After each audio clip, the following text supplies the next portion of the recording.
कुठे आहेस तू? तुझी एवढी हिम्मत? माझ्या माझ्या वडिलोपार्जित संपत्तीवर नजर ठेवणार तू? एवढीच हिम्मत असेल तर समोर येऊन दाखव. माझ्या घराकडे जर का एक पाऊल टाकलंस ना तर सांगून ठेवते भारी पडेल. भारी पडेल.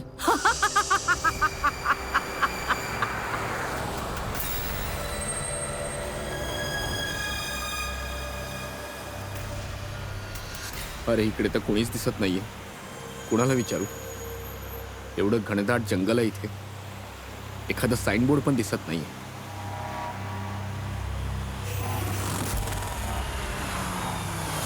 अहो अहो दादा, पिंपळगावचा रस्ता हाच आहे ना?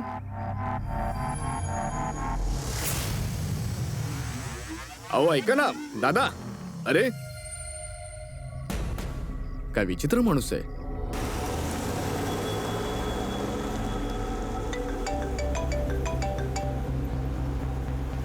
हाय बेबी. हाय. पोहोचलास? आता पोहोचेनच. डोंट टेल मी तू अजून पोहोचला नाहीयेस. एवढा लेट कसं काय झाला? ऍक्च्युली काय आहे, हे ठिकाण शहरापासून खूप दूर आहे आणि इथे जास्त लोकही दिसत नाहीयेत मला. ऑलराईट, मला सांग, are you missing me? Of course. अरे यात विचारण्यासारखं काय आहे? बरं, तू एक काम कर, लवकरात लवकर सगळ्या फॉर्मॅलिटीज पूर्ण कर. तुझं जे काही पेपर वर्क आहे ते, त्यानंतर मे बी नेक्स्ट फ्लाईटने मी सुद्धा जॉईन होते तिथे. कसं? ग्रेट, खूप मजा येईल.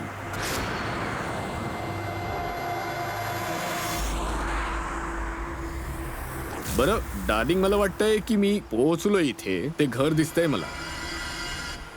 अरे हा गेट का बंद आहे?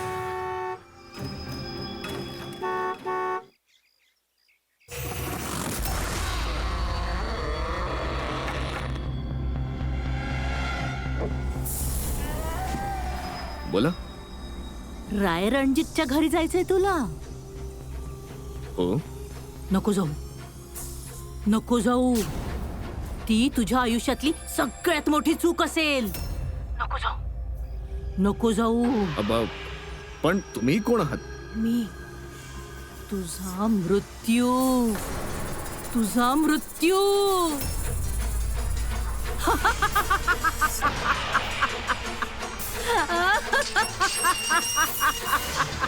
ए म्हातारे, चल चल. अरे जा. नको जाऊ, नको जाऊ, नाही तर तू पण मरशील, तू पण मरशील. नको जाऊ, पण तू इथून- मरशील, पण मरशील. नमस्कार साहेब. राज साहेब तुम्हीच का? हो हो हो हो. या या या या या. Hello Raj. Raj, are you okay? कोण होतं? अगं वंदना, मी ठीक आहे. कोणी नव्हतं आणि मी पोहोचलोय. ठीक आहे, बंगल्यावर. मी कॉल करतो तुला. ओके ओके, तू काळजी घे. हा, मी तुला नंतर कॉल करते. बाय. Bye bye.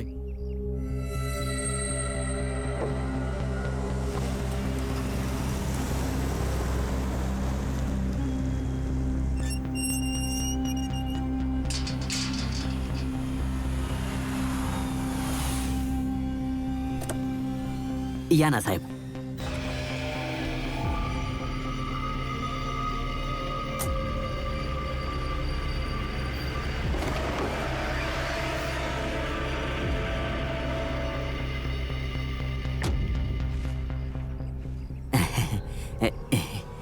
साहेब, प्रवास व्यवस्थित झाला ना? हो, पण ती बाई कोण होती? ती म्हातारी बाई तुमच्याशी बोलत होती ना, लाली नाव आहे तिचं. थोडी विचित्र आहे. तिच्या बोलण्याचा तुम्हाला राग नाही आला ना?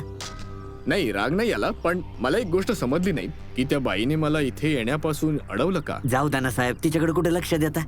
डोक्यानं इडी ती अशीच काहीतरी बडबडत असते. तुम्ही या ना, या.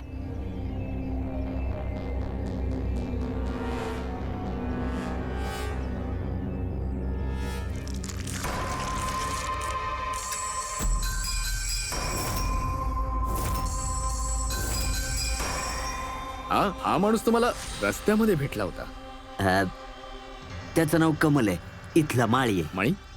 मी विचार केला की तुम्ही आता इकडे राहणार ना, मग बागेतली जी रंगबिरंगी फुलं आहेत ना, ती चांगली फुलली पाहिजेत. ठीक आहे. या ना साहेब.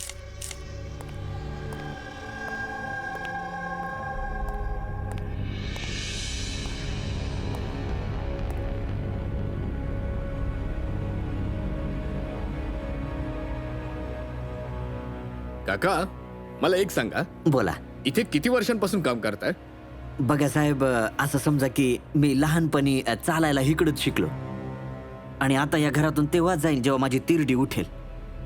साहेब, आता हे तुमचंच घर आहे, पण तुम्ही मला नोकरीवरून काढणार नाही अहो ना? नाही नाही नाही काका, असं काय बोलताय तुम्ही? असं काहीही नाहीये, अगदी बिंदास्त राहा. आणि तसंही एवढं मोठं घर, त्याची देखरेख तुमच्याशिवाय आणखी कोण करू शकतं?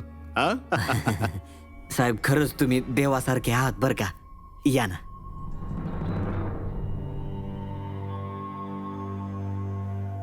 साहेब, ही आहे तुमची खोली.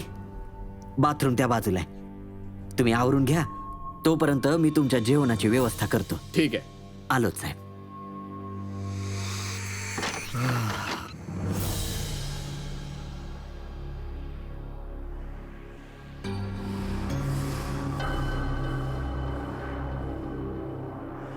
निघून जा, निघून जा, निघून जा, नाहीतर तूही मरशील.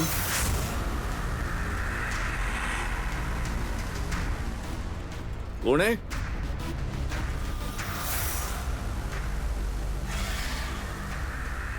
मी सांगितलं ना, निघून जा.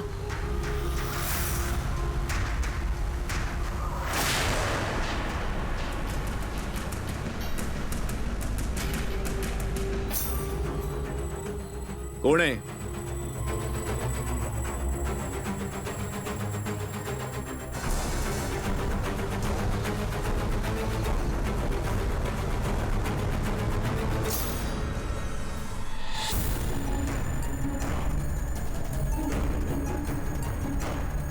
जसे बाकीचे लोक मेले तसा तू पण मरशील.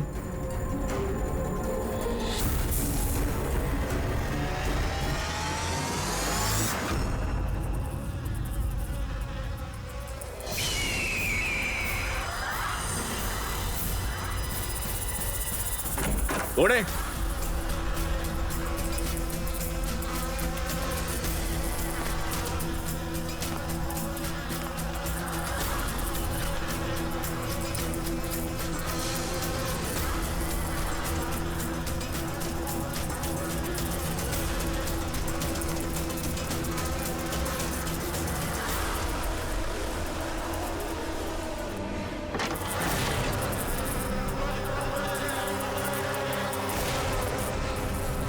मधमाशा?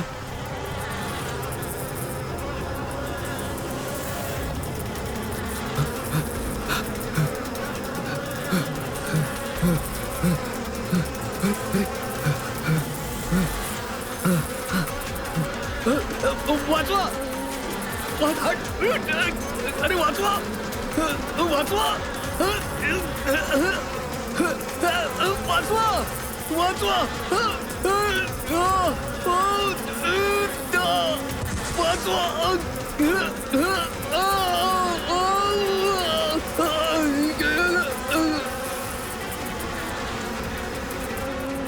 साहेब,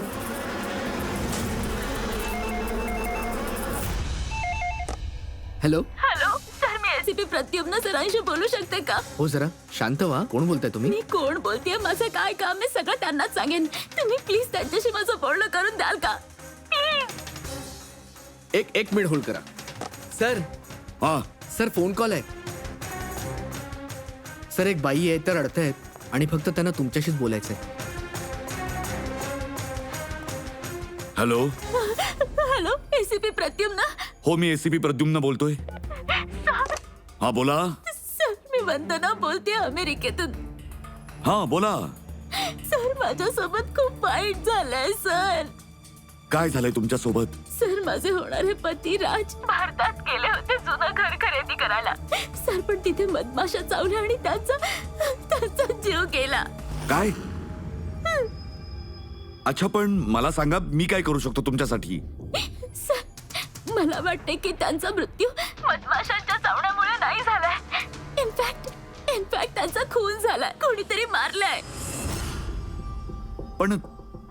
पण तुम्हाला असं का वाटतंय की त्यांचा खून झालाय? सर, ते प्रॉपर्टी खरेदी केल्यानंतर डॉक्युमेंटेशन करायला जात होते.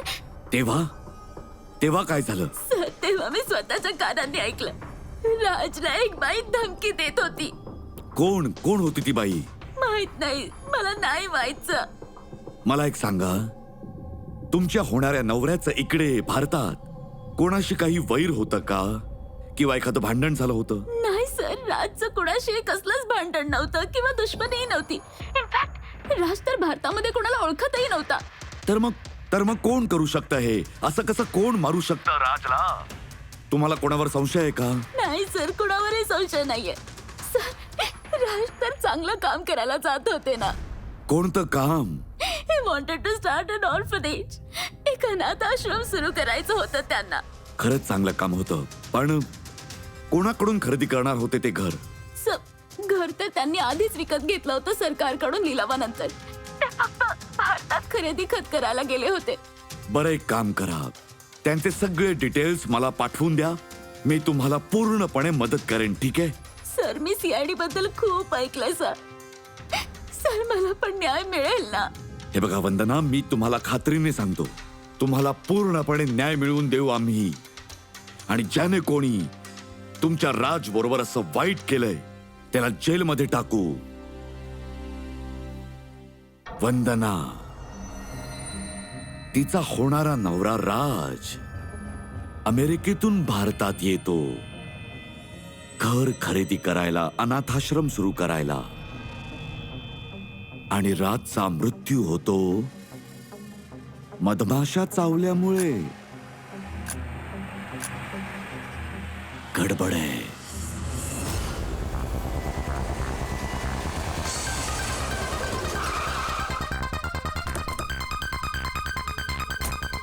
सर हा तोच बंगला आहे जो राजने सरकारकडून लिलावात घेतला होता. प्रॉपर्टी तर चांगली वाटते. तुम्ही काळजी घेता का या बंगल्याची? होय, मीच करतो. बोला ना. बोलणार तुम्ही, आम्ही फक्त ऐकणार. मला कळलं नाही. CID. CID? काय झालं साहेब? राज राकेश नावाच्या माणसाचा खून झाला इथे. खूप वाईट झालं साहेब त्यांच्यासोबत. त्यांनीच सरकारकडून हा बंगला खरेदी केला होता. आम्ही त्यांच्याच बद्दल बोलतोय. त्यांचा खून नाही झाला साहेब, मधमाशांच्या चावण्यामुळे त्यांचा जीव गेला. मी स्वतःच्या डोळ्यानं पाहिलं होतं साहेब. हा, पाहिलं असेल तुम्ही, पण या बंगल्यात याच्या आधी कोणत्या बाईने त्यांना धमकी दिली होती? काही माहितीये का त्या बाईबद्दल? अच्छा, ती लाली. साहेब कसं आहे ना साहेब, ती म्हातारी तोंडाला येईल ते बडबडत असते. जाऊ द्या ना, तुम्ही तिच्या बोलण्याकडे लक्ष नका देऊ. कुठे लक्ष द्यायचं आहे आणि कुठे नाही ते सगळं आम्ही बघू. तुम्ही फक्त एवढं सांगा की ती लाली राहते कुठे? कुठंच नाही साहेब. कुठेच नाही म्हणजे? त्या बिचारीला ना स्वतःचं घर आहे आणि नाही तिचं कुटुंब. फक्त दिवसभर इकडे तिकडे भटकत असते. नाही, पण कुठेतरी बसत असेल, जेवत असेल, एक तरी जागा असेल ना अशी की जिथे ती राहत असेल मोस्टली. हा, हिथून पुढं एक तलाव आहे, सारखी तिथेच बसलेली असते. अच्छा, दया दया तू त्या लालीला शोध, तोपर्यंत मी या बंगल्यात फेरी मारून येतो. ठीक आहे. जरा ती जागा दाखवा जिथे खून झाला होता. या ना साहेब. राज साहेब हिथंच जमिनीवर पडली होते.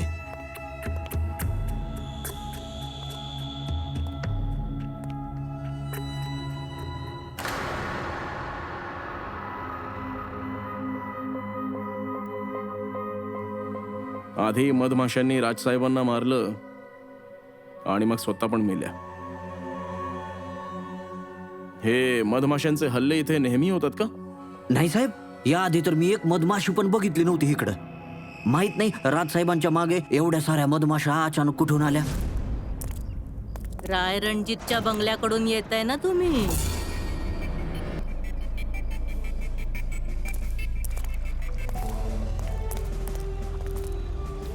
काय म्हणालात तुम्ही? राय रणजितच्या बंगल्याकडून येत आहे का तुम्ही? तुम्ही कोण आहात? का गेला होतात तिथे? स्वतःच्या मृत्यूला आमंत्रण द्यायला गेला होता. सर कदाचित हीच लाली आहे. तुम्ही लाली आहात ना? हा, तुम्हाला कोणी सांगितलं? तुम्हाला राय रणजितच्या हेरांनी पाठवलं? हा, त्यांनीच पाठवले ना इथे? कोण कोण राय रणजित? साप होता तो, साप. त्यांनी माझ्या आजीला फसवलं, तिला स्वतःच्याच घरातून धक्के देऊन हाकलून दिलं. काढा तिला बाहेर. सोडा मला, सोडा मला, माझ्या घरातून काढू नका. सोडा मला, माझ्या घरातून काढू नका. लाज वाटली पाहिजे तुला रणजित. तू तुझ्या सख्ख्या बहिणीला घरातून बाहेर काढतोयस. निदान स्वतःच्या भावाचा तरी विचार करायचास. अरे त्यांचा काय विचार करायचा? त्यांनी तर स्वतः असा अंगठा लावून हे घर माझ्या नावावर केलंय. तू त्यांना दारू पाजून फसवून अंगठा घेतलास त्यांचा. आता का केलं, कसं केलं याचा जास्त विचार करून काय फायदा? आता तर फक्त हेच खरंय की हा बंगला माझा आहे आणि तू रस्त्यावर आली आहेस. चला हाकलून द्या तिला इथून. चाल ओट. तुझ्या नशिबात ना हे घर नाही, फक्त खोल्या आणि त्याच्या भिंती आल्यात. या प्रत्येक खोलीत फक्त नरक यातना असतील. मी तुला शाप देते, फक्त तूच नाहीस, या घराचा जो कोणी मालक होईल तो जिवंत राहणार नाही. मृत्यूचा खेळ सुरू होईल इथे, मृत्यूचा खेळ. आतापर्यंत किती लोक मेली? ते सगळे लोक मेले ज्यांनी ते घर खरेदी केलं. तुम्ही ते घर घेऊ नका हं विकत. तुम्ही चांगली माणसं वाटताय, नाहीतर तुझी पण बायको विधवा होणार.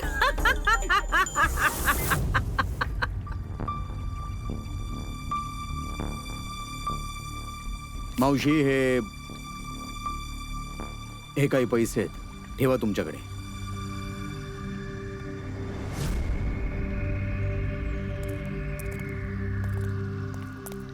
सर, मला वाटत नाही हिचा राजच्या खुनामध्ये काही हात असेल. ही तर स्वतःच बिचारी धक्क्यात आणि स्वतः अडकली आहे. असंही होऊ शकतं की हा खून झालाच नाहीये, हा अपघात असावा.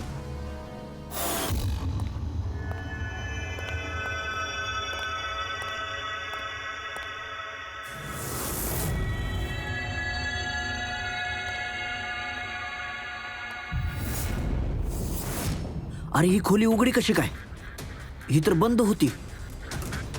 एक मिनिट थांबा. कदाचित राजने उघडली असेल.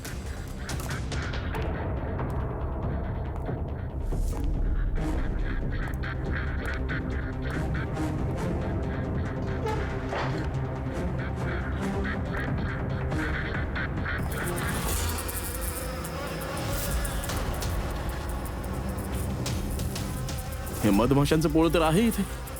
इकडे या. हा साहेब. हे काय मधमाशांचं पोळ? अरे मी तर पहिल्यांदाच बघतोय साहेब. पण हा राज इथे स्टोर रूम मध्ये काय करायला आला होता? साहेब कदाचित बंगला बघत असतील. अच्छा. आणि त्यावेळी तुम्ही जेवणाची तयारी करत होतात? होय साहेब.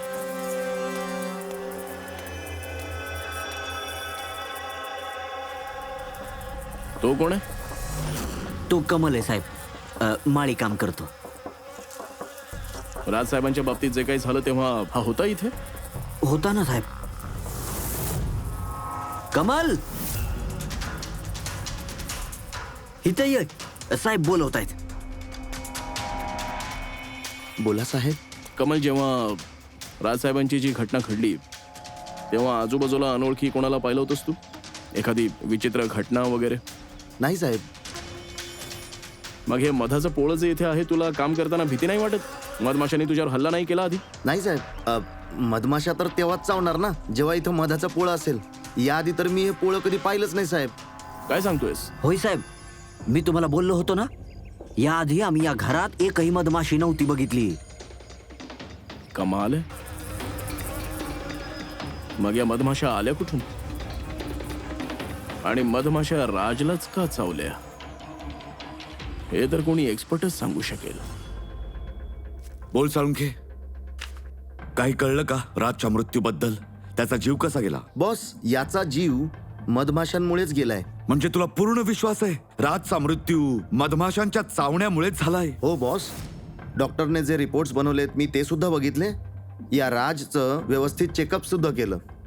मला पूर्ण विश्वास आहे की राजचा मृत्यू मधमाशांच्या डंखातल्या विषानेच झालाय. सर, लहानपणी मला मधमाशी चावली होती. मी तर जिवंत आहे. हो साळुंखे साहेब, पंकजवर विषाचा परिणाम का नाही झाला? फ्रेडी, पंकजला मधमाशी चावली होती, मधमाशांनी चावलं नव्हतं. बॉस, जर 1-2 मधमाशा चावल्या असत्या तर विषय वेगळा असतो, पण हजारो मधमाशांनी हल्ला केला तर माणूस मरणारच ना. म्हणजे मधमाशांच्या डंखाने साळुंके म्हणतोय की राजचा जीव मधमाशांच्या डंखाने गेलाय, मधमाशांच्या विषामुळे.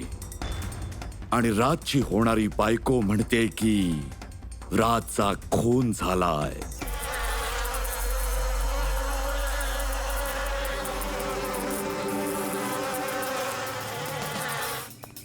शंभर टक्के हे पोळं बाहेरून आणून इथे माउंट केलेलं आहे.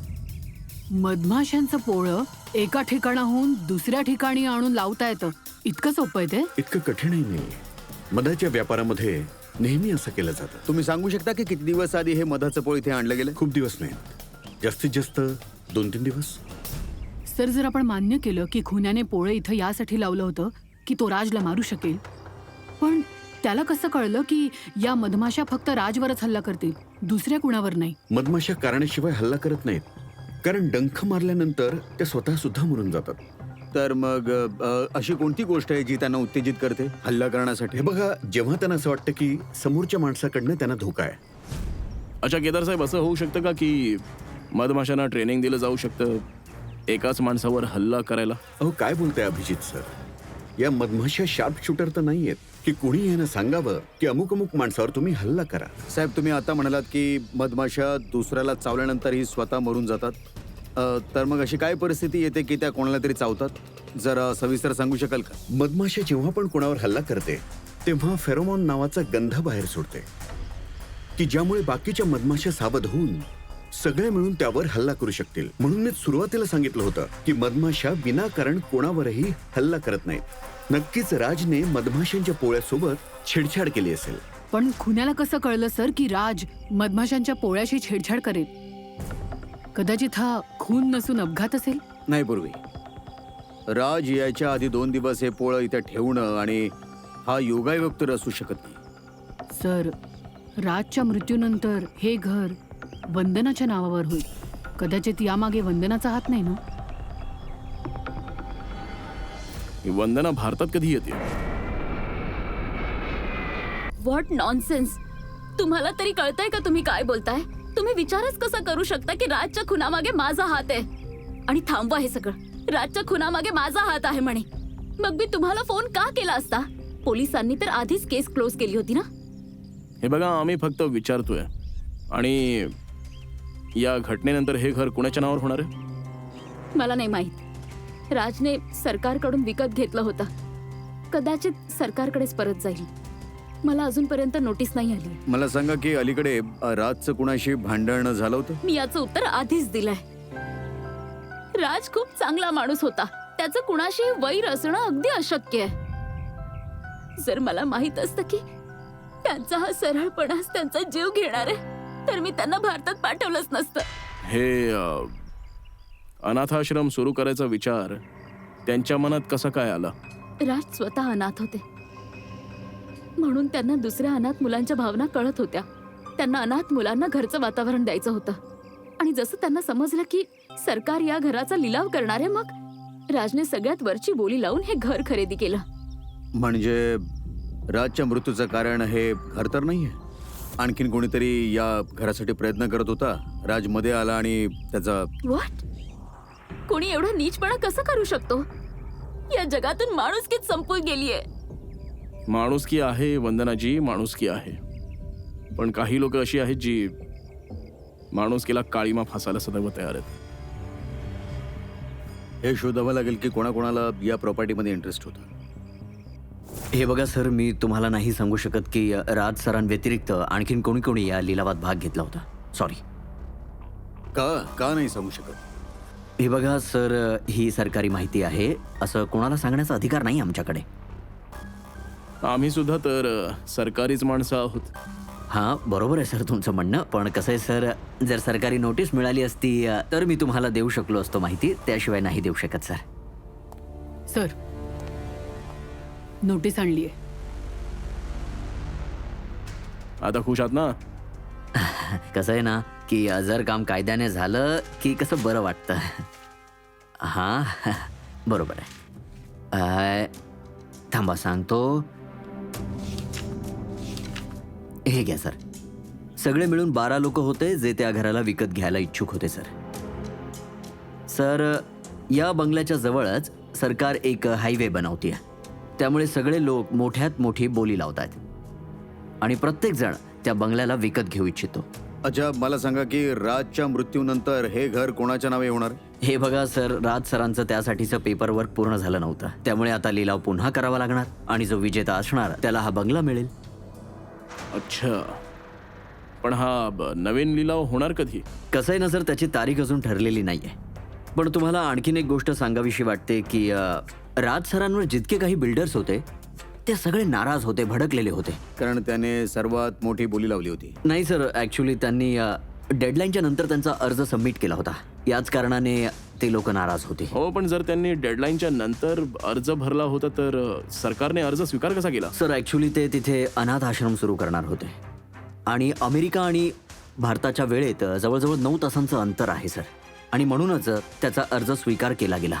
आणि सर मला वाटतं बंगला तर त्यालाच मिळणार ज्याच्या नशिबात लिहिला असेल. नशिबात नव्हता तरी त्या माणसाने त्याच्या नशिबाच्या रेषा बदलायचा प्रयत्न केलेला दिसतोच आहे, आणि नक्कीच तो दुर्भाग्यवान यांच्यापैकी एक आहे. ललित सर, आता तर हा लिलाव पुन्हा होणारच आहे. तर ज्या लोकांनी अर्ज केलाय या दुसऱ्या लिलावासाठी, त्या लोकांची आम्हाला लिस्ट मिळू शकते? नाही सॉरी, ही लिस्ट मी तुम्हाला यासाठी दाखवली कारण याचा लिलाव होऊन गेलाय, पण जी नवीन लिस्ट तयार झाली आहे ती मी तुम्हाला अजिबात दाखवू शकत नाही.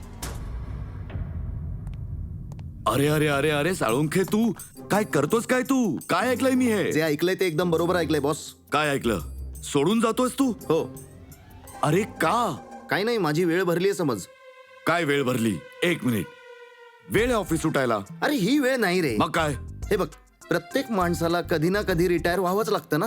मग तो क्रिकेटर असो, संगीतकार असो किंवा कोणी असो. माझी वेळ आली, मी सुद्धा रिटायरमेंट घेतोय. अरे काय बोलतोयस तू? हे बघ तू. हे काय? बघ बघ. अरे काय करतोयस तू इथे? साळुंखे काही कळत नाहीये. हे विमानाचं तिकीट हा. कुठे जातोयस? अरे हे लंडन. अरे वा पंकज, कॅन्सल कर. नाही नाही, कॅन्सल नाही होणार. अरे रिफंड मिळेल, पैसे परत मिळतील, आणि उद्याची तिकीट आहे, डोंट वरी. मला पैसे परत नकोयत, मी जातोय. अरे तू असा कसा जाऊ शकतोस? काय झालंय काय? अरे एवढी मोठी चूक झाली, मला माझीच लाज वाटते. अशी काय चूक झालीये? अरे ती मधमाशीवाली केस. हा, मधमाशीवाली केस. अपघात नाहीये तो बॉस, खून आहे तो, खून. आणि तेच मी ओळखू शकलो नाही. मधमाशी एक्सपर्टशी बोलणं झालं तुझं? काय सांगितलं त्यांनी? अरे एक्सपर्टशी सुद्धा बोलणं झालं आणि मी पुन्हा व्यवस्थित चेक सुद्धा केलं.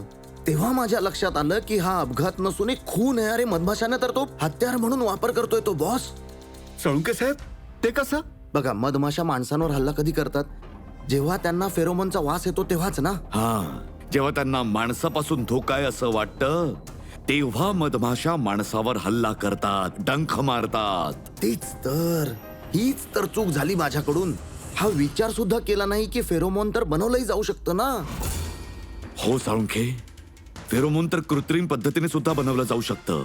प्रयोगशाळेमध्ये, कारखान्यामध्ये. म्हणजे कोणीतरी हे कृत्रिम फेरोमोन बनवलं आणि खूप हुशारीने ते राजच्या शरीरावर लावलं. बस मधमाशा आल्या आणि त्याच्यावर हल्ला केला. साळुंखे, उठ उठ उठ उठ. त्या पिंपळ गावात जा जिथे राजचा खून झालाय. राजचं सगळं सामान तपास. आता बघूया ते फेरोमोन तिथे कसं आलं आणि कोणी आणलं होतं ते फेरोमोन राजसाठी. Yes boss. हे बघा सर, राजचं सगळं सामान या बॅग मध्ये. ठीक आहे. सर, एसीपी सर सांगत होते की तुम्ही रिटायर होणार आहात. कधी आहे तुमचा शेवटचा स्पेशल दिवस? तुमच्या कामाच्या शेवटच्या दिवसाच्या 1 दिवसानंतर. म्हणजे नाही होत. बरं दया, तू एक काम कर. मी बाहेर जातो आणि तू ना इथून एक एक सामान बाहेर देत जा. मग आपल्याला कळेल की कोणत्या वस्तूला फेरोमोन लागलाय. ठीक आहे? ठीक आहे. हे पकडण्याचे कष्ट घ्याल. पकडाच थोड्या वेळासाठी. दिसेल ना बाहेर? व्यवस्थित. मधमाशा आहेत म्हणून म्हणत होतो. अभिजित आहेस तू, ही पूर्वी आहे आणि हा दया आहे. अरे दिसतंय मग. चला चला दिसतंय ना? चला चला चला, सांभाळू ना सर, सांभाळून. हा, दे दया. ठीक आहे सर.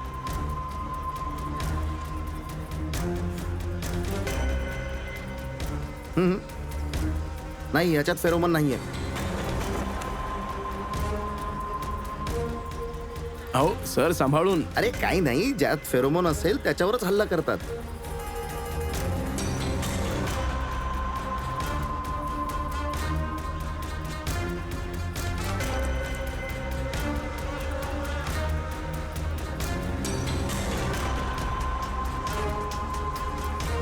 अरे काय हे?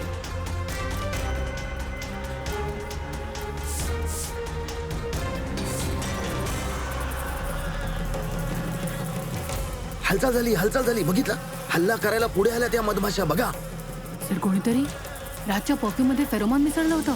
अरे अरे सर काय झालं? अरे शेवटी ही मधमाशी मला चावलीच. सर तुम्ही बाजूला व्हा तिथून. अरे देवा, अहो पाण्यात जा पाण्यात. पाणी कुठे आहे? अहो समोर त्या दिशेला आहे. तिकडे हौद आहे, जा ना पटकन. हौदात उडी टाकू. अहो सर ऐका आमचं. अहो जा ना सर.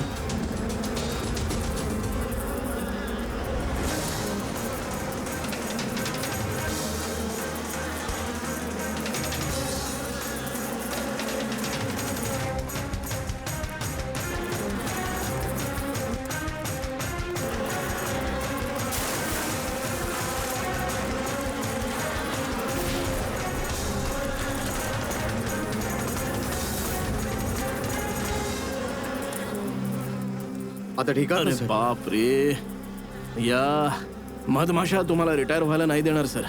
बाहेर काढा आधी मला. हा, या, या, या, या, सर. या, सर, या. मधमाशी नाही. हो या या सर. हॅलो सर, नमस्कार. कसे आहात? तुम्ही मी चंदुमल नंदुमल कंकेश भास. अरे वा, नाव खूप लांब लचक आहे. बोला, काय काम आहे माझ्याकडे? ते मी लिलावासाठी आलो होतो. तो जुना बंगला आहे ना हायवे जवळ, तो विकत घ्यायचा आहे मला. अरे असं कसं विकता येईल सर? आधी लिलाव होईल, मग त्यात जो जिंकेल त्यालाच तो विकता येईल सर. अहो पण पैसे लावीन मी, पैसे आहेत माझ्याकडे. हे बघा सर, आता वेळ कमी आहे. फक्त 15 मिनिटं बाकी आहेत. तुम्ही उशीर केलात सर. अहो काय बोलताय सर, 15 मिनिटात तर खूप काही होतं. हे बघा ना, मी तर अर्जाचं पाकिट पण घेऊन आलोय. हे बघा. राकेश, जरा रजिस्टर घेऊन ये.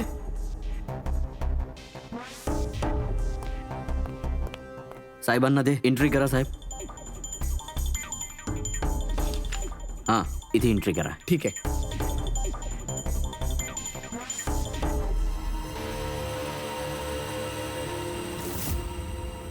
आणि इथे शेवटी साईन करा. गुड. आणा इकडे. अच्छा, व्हेरी गुड. हे चांगलं झालं सर. आणि ते बंगल्याची चावी द्या. तुम्ही मस्करी करताय? अहो चावी अशी कशी देणार? अहो बोली लागेल, लिलाव होणार आणि त्यात जो जिंकेल त्याला चावी मिळणार. काय बोलताय तुम्ही? लिलाव तर मी जिंकणार, हे नक्की आहे. वहिनी आणि मुलांना माझा नमस्कार सांगा. ठीक आहे सर, थँक्यू. काय माहित कुठून कुठून येतात मूर्ख.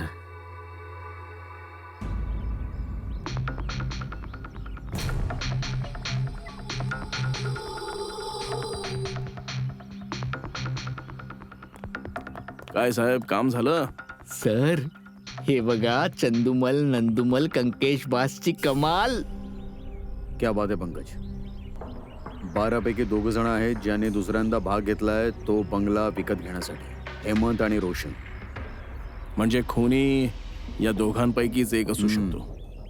आणि तो जो कोणी आहे तो यावेळी हे ते घर आपल्या नावे करण्यासाठी तो काही करू शकतो ना. मित्रांनो, फायनली आता ती वेळ आली आहे हे सांगायची की लिलावात कोण बाजी मारणार आहे. आणि मला सांगताना अत्यंत आनंद होतोय की या लिलावात बाजी मारली आहे मिस्टर रोशन यांनी. मिस्टर रोशन, तुमचं खूप खूप अभिनंदन. 1 मिनिट, कसलं अभिनंदन? सगळ्यात जास्त बोली तर मी लावली होती. हे कसे जिंकले? हे बघा साहेब, तुमचा काहीतरी गैरसमज झालाय. सगळ्यात जास्त बोली मिस्टर रोशन यांनीच लावली होती, त्यामुळे आता हे घर त्यांचंच आहे. असं होऊच नाही शकत. मी खूप मोठी बोली लावली होती. ही बीट मलाच मिळायला हवी. असं कसं होऊ शकतं सर? हे बघा, मी 3ही पाकिटं पाहिलेली आहेत आणि पाहिल्यानंतर मिस्टर रोशन यांची बोली सगळ्यात जास्त होती, म्हणून हे घर त्यांना दिलं गेलंय. प्लीज. कमॉन. अरे आता हारला आहात तर लहान मुलांसारखे रडू नका. अरे हा बिझनेस आहे, कमी जास्त होतच राहतं. बिझनेस मध्ये बेईमानी नाही चालणार. तुम्ही दाखवा. तुम्ही मला आधी ती पाकिटं दाखवा. मला आत्ताच्या आत्ता बघायचंय कोणी किती बोली लावली आहे ते. दाखवा दाखवा दाखवा, मला पण दाखवा. बघायचं. दाखवा. नाही, असं दाखवता येणार नाही. हे नियमांविरुद्ध आहे. बेईमानी करणं सुद्धा नियमांच्या विरुद्ध आहे. मी 7 कोटी रुपयांची बोली लावली आहे. 4 कोटी तुमच्या आता ऑफिसमधून फोन येईल आणि ते सांगतील की तुम्ही 3 कोटीची बोली लावली आहे. असा कोणाचाच फोन नाही येणार. तुम्ही बोललात म्हणजे फोन येईल. जा उचला फोन, उचला आधी तुमचा. मी काय करायचं आणि काय नाही हे तुम्ही मला सांगू नका. तुम्ही ललितजी, तुम्ही तर आधी नियम कायद्याच्या गोष्टी करत होतात, मग फोन का नाही उचलत आहात? हं? आता हे तर खूप चुकीचं आहे ना. तुम्ही चला आमच्यासोबत ऑफिसला. तुम्ही कुठे पळता रोशनजी? तुम्ही तर आम्हाला मिठाई नाही देणार का? नवीन प्रॉपर्टी घेतली ना तुम्ही? या तुम्ही पण या. या. सर, मिस्टर रोशन अगदी बरोबर बोलतायत सर. सर, मिस्टर रोशन यांची यात काहीच चूक नाहीये. जो काही फ्रॉड झालाय सर, तो मी केलाय. तुम्ही रोशन यांचे आरोप स्वतःवर का घेताय?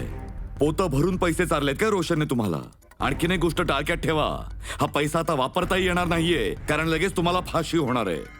सर, एवढ्याशा बेईमानीसाठी मला फाशी होईल?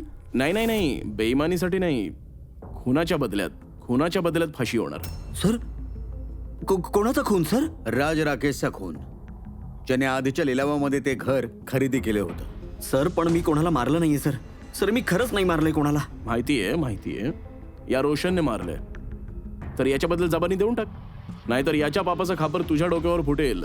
सर, हे काय बोलताय तुम्ही? मी बिचारा राजला कशाला मारेन? त्या घरासाठी, आणखीन कशासाठी? काय बोलताय तुम्ही सर? सर, मी मान्य करतो की ललितला हाताशी घेऊन लिलावांमध्ये मी छोटी मोठी बेईमानी करायचो, पण सर एका प्रॉपर्टीसाठी मी कोणाचा खून कशाला करेन? अच्छा, म्हणजे तुझ्या म्हणण्याचा अर्थ आहे की तू हा खून नाही केला? नाही सर. बरं, ठीक आहे. पूर्वी जरा तो परफ्यूम घेऊन ये.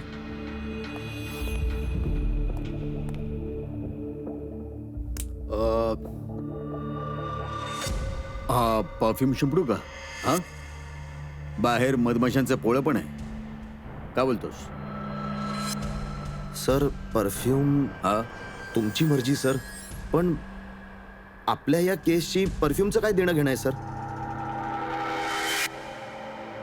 तुम्हाला खरंच माहित नाहीये का की या परफ्यूमचा या केसशी काय संबंध आहे? सर, अहो आम्ही खरं बोलतोय सर. मिस्टर राज यांच्या खुनाशी आमचा काहीच संबंध नाहीये. सर, ललित अगदी खरं बोलतोय सर.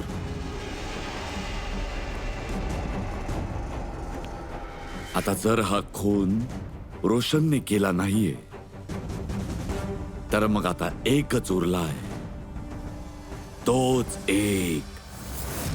या पुराव्यांवरून कळतंय की तुम्ही राय रणजितचे नातू आहात. तुमच्याजवळ तर खूप कारणं होती हे घर स्वतःच्या नावावर करण्याची. काय? हे पहा, राय रणजितचा नातू असल्याने हे सिद्ध होत नाही की हा खून मी केलाय. मिस्टर हेमंत, खूनी कधी कधी त्याच्या गुन्ह्याचे पुरावे त्याच्या सोबत घेऊनच फिरत असतो, जसं की तुम्ही. मला काही समजलं मी नाही. समजवतो. हा बघा पुरावा. कमाल झाली साळुंके साहेब, सेफ्टी सूट घातल्यानंतरही तुम्हा दोघांना मधमाशा चावल्या. हो, कधी कधी सेफ्टी सूट घालून सुद्धा मधमाशा डंख मारूच शकतात. आणि तसंही मधमाशांचं पोळं एकीकडून दुसरीकडे घेऊन जाताना जास्त चान्सेस असतात. नाही सर, ते मी बस झालं हेमंत. यापेक्षा अजून कोणता पुरावा हवाय तुला? नाही. मीच हे सगळं घडवून आणलं. जेव्हा राज बंगल्यात घुसला तेव्हा मी तिथेच होतो आणि संधी बघून मी त्या बंगल्यात घुसलो होतो. मी स्वतः परफ्यूमच्या बाटलीत फेरोमोन मिसळत होता. त्यानंतर राजचं लक्ष विचलित करून मधमाशांच्या पोळ्यापर्यंत घेऊन गेलो. आणि त्यानंतरचं सगळं तुम्हाला माहितीच आहे. मला माझं वडिलोपार्जित घर परत होतं. बस. वा रे वा, स्वतःच्या वडिलोपार्जित घरासाठी तुम्ही एका भल्या माणसाचा खून केलात. देव सुद्धा तुम्हाला माफ नाही करणार कधी. तुम्हाला कमीत कमी जन्मठेपेची शिक्षा तर नक्कीच होणार. घेऊन जा यांना पंकज.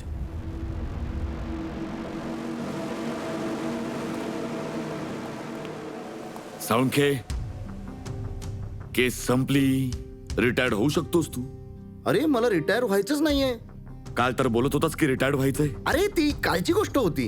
अरे देवा, म्हणजे पिच्छा सुटणार नाही या माणसापासून आमचा. हो, असा पिच्छा सुटणार नाहीये कोणाचा कधीच.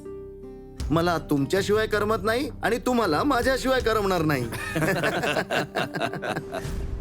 ही घ्या. सरकारने बंगला आता राजनंतर तुमच्या नावे करण्याचा निर्णय घेतलाय. आशा आहे की आता तुम्ही मिस्टर राज यांचं अनाथाश्रम सुरू करण्याचं स्वप्न पूर्ण करा. राज गेल्यानंतर माझ्या आयुष्याचं हेच ध्येय आहे, त्यांचं शेवटचं स्वप्न पूर्ण करणं. बट थँक्यू सो मच राजला न्याय मिळवून देण्यासाठी. आम्ही जे काही केलं ते तर आमचं कर्तव्य होतं. तुम्हाला आणखीन आमची काही मदत लागली तर आम्हाला नक्की सांगा. वेळ मिळाला तर येत जा. त्या अनाथ मुलांना तुमच्याकडून प्रोत्साहन मिळेल. तुमच्या विनंतीचा आम्ही नक्कीच मान ठेवू. कदाचित त्या मुलांमध्ये आम्हाला आमचा नवीन CID ऑफिसर मिळू शकेल.